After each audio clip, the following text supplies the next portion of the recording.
Minicamp and OTA season is officially over. However, we got to preview the rookies, get ready for training camp, what to expect, and we're looking at Ashton Jeanty. We're going to watch him work through some drills, but we're going to prep for training camp, prep for the start of season, what to expect, the good, what could potentially go bad, and everything else. But before we dig in, you need to click that subscribe button right now because we're looking at practice. We're preparing for practice. Rookie camp, OTAs, minicamp, training camp's coming up. You want to see what your players are doing behind the scenes? Click that button because we're looking at your rookies. We're looking at your quarterback battles, and you're drafting these guys in fantasy football here soon. If you want to see if that guy's climbing the depth chart, it's right here. Click that button. Stop missing out. We're preparing for training camp. We're looking at rookies. We're going down the list here. Ashton Genty starts with A, so I'm going down numerically of what I got here. But I just want to talk some ball on these rookies. Ashton Genty, first-round draft pick, high-end draft capital with the Raiders. And I've been saying this all along. I like how this team's built, fundamentally. I like Brock Bowers. I fought in the streets for Brock Bowers this year. I didn't think I ever would need to. Didn't think I would ever need to. It happened. It happened. People started saying, hey, Tyler Warren, better than Brock Bowers. That's been documented in articles. No. Brock Bowers is a tight end prospect you only get a few times a lifetime. A few times in your lifetime. There's some guys like you might be able to stretch it on a spreadsheet, but once you get to actual football, no. Ashton Genty, how this goes with him is this team's built tight end heavy with a young top flight prospect, and now we got a young running back prospect who is pushing Barry Sanders' records. That was very enlightening on the field. Like, his contact balance, his wiggle, his patience is different. And what are we expecting about him in training camp? We're expecting more of the same. More of the same. Him just growing into this offense. Him getting a larger role. Him getting more opportunity. They're downloading more of the offense. They're going to start putting the pads on. We'll get to see him in pads soon. We'll get to see him in joint practices. We get to see him a little bit in preseason. They're probably not going to let him ride out a full workload, of course, because he is their golden child from this year's draft. Because he is. And we saw what he did at Boise State. We looked at this draft this year, and if we were looking at, like, top-tier, top-flight prospects, there were only a few of them. Travis Hunter, Abdul Carter, and then it was Ashton Genty for the running back position, but it made it weird since it was the running back position, and this was the deepest, most talented running back draft class of our lifetimes. However, you can't have the deepest, most talented draft class of your lifetime without having a guy like Ashton Genty at the top. This is a good running back prospect. I expect him to get a lot of the workload. Where people are going to get themselves in a conundrum with him is in the first round of seasonal leagues.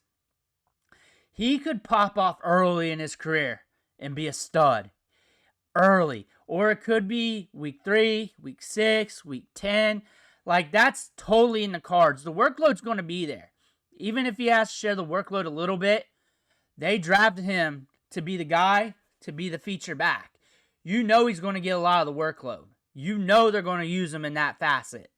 They don't have anybody else on this roster that can really rival him.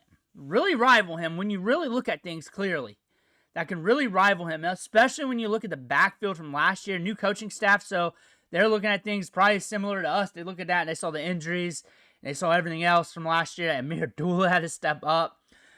You're looking at Ashton Genty here as a breath of fresh air. This offensive line allowed some of those running backs to do well. Sincere McCormick, Amir Abdullah, those guys had their moments last year.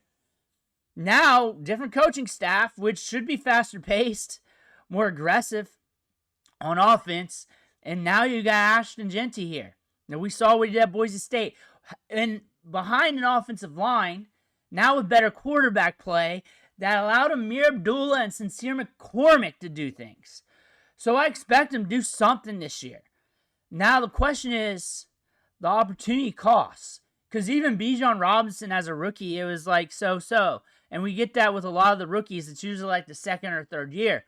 It really is the opportunity cost of what you're looking at running back versus wide receiver. And this is going to be deep at running back this year, even deeper than any other year. Zero RB, Hero RB is going to be rather thick this year due to that. And I understand if you want to go wide receiver, start things out, and then go running back on the back end. But we're going to go through all the strategies, and I'll go through different ways to deploy it, and you just pick what you want to do. But I'm going to tell you this. He's looking to get a big workload early, and I don't think that's a secret. I don't think that's a hot take. And what we're trying to see going into training camp, which is going to be right in front of our face, is there's going to be highlight moments. The moments in the joint practices where he slips these defenders up. We're going to see that when he gets the pads on, and you're going to watch the beat writers talk him up, but really you want to pay attention to what the other players are saying.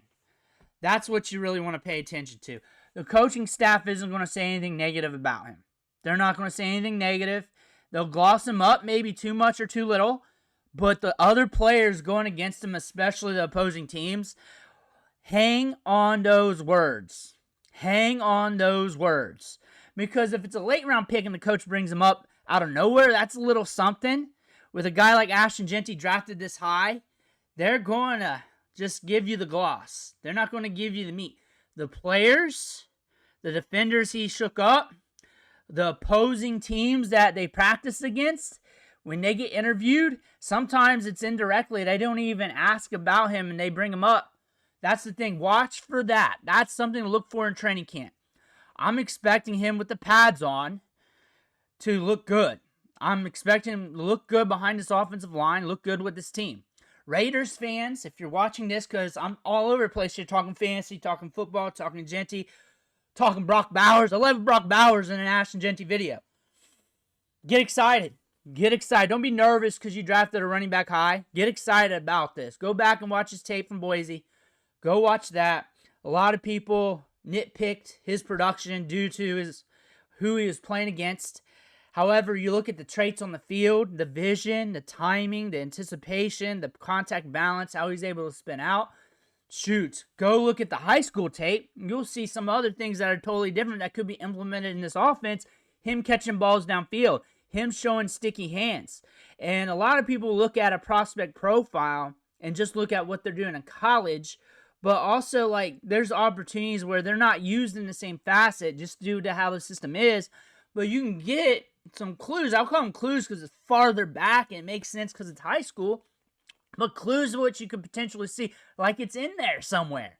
Like it's in there somewhere. Like you used to have abs in high school. You're 40 now, but it's in there somewhere. Same thing. Like he was catching balls downfield. He was looking solid in high school. He was looking good. Catching the ball downfield as a receiving back. Like I'm talking contested catches. Like I don't even know how he fell to Boise. Like, I'm surprised he's not with Georgia, Ohio State, Alabama. Like, I'm surprised.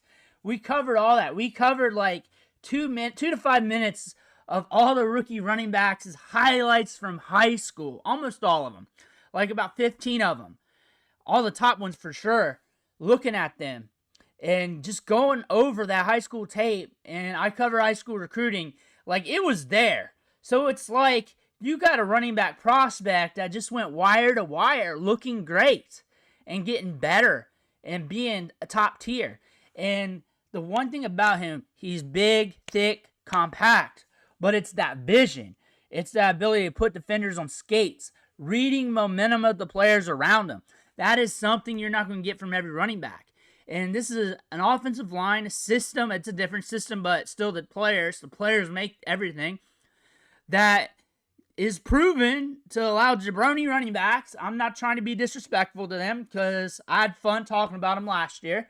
But still, compared to him, he's got some opportunity here to succeed. That's one way to look at it. Ashton Genty, this is an easy call. This is a good rookie to pay attention to. But let me know what you think in the comments below. I want to hear about that. Be sure to hit that subscribe button on the way out. One thing for watching. Catch you on the next video.